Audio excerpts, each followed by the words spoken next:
task 1,000 times without getting tired or making mistakes. That's exactly what loops do in programming.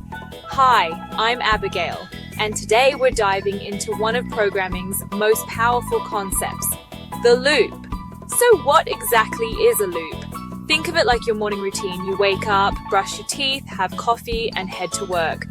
You repeat this sequence every single day.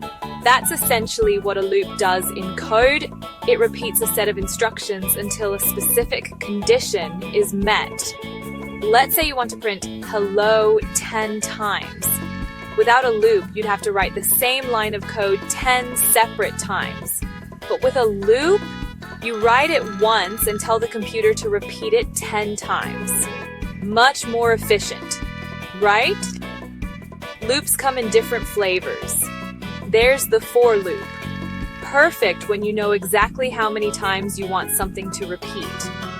Then there's the while loop, which keeps going as long as a certain condition stays true, like, while there are emails in my inbox, keep processing them. Here's why loops matter. They're the backbone of automation. Every time you scroll through social media, stream a playlist, or even use a calculator, loops are working behind the scenes, making those repetitive tasks seamless. Understanding loops isn't just for programmers. It's about recognizing patterns and efficiency in everything we do. Pretty cool how something so simple can be so powerful, isn't it?